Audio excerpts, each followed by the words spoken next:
Hello, everyone.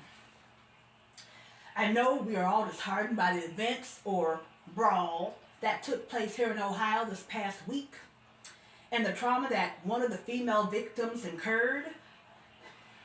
Aside from that, we are also disheartened by the way Miss Holly, the victim, chose to respond to the incident as a single parent of three.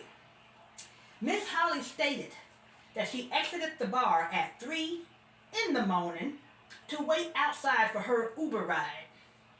She noticed multiple fights or brawls going on. The next words out of Miss Holly's mouth should have been that she proceeded to call the police upon seeing all of these thugs out acting like a fool. Or that she feared for her life and retreated back into the bar to continue waiting for the Uber. But that's not what Miss Holly did. She did not do that.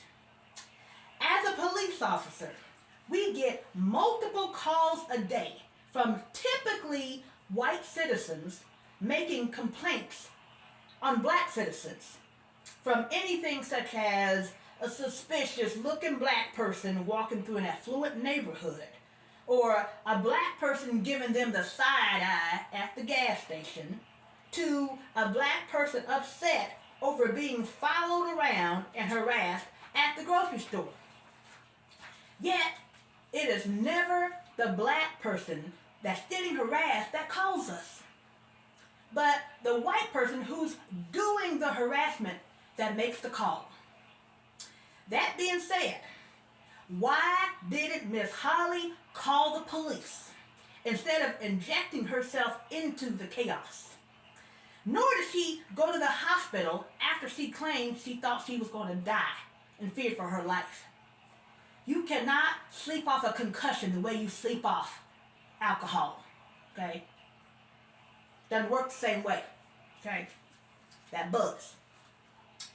This incident began with an argument between a white and a black male. The white male proceeded to vandalize the black male's car and then wrote a check his behind could not cash by pulling a Will Smith move on someone other than Chris Rock. The only difference in this scenario is that Will Smith never made it back to his seat. Like Will Smith, Miss Holly should also get an Oscar for playing a damsel in distress after getting in the middle of a battle but with two inebriated males high on testosterone.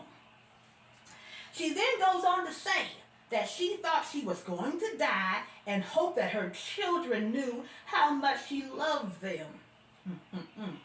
Miss Holly, we hope that you kissed your 3 children on the forehead and told them how much you loved them before you headed out into the night to go to the bar and stay until they called for last call for alcohol. Miss Holly, you should have played Ms.Bemnett and not got in it. Thank you very much.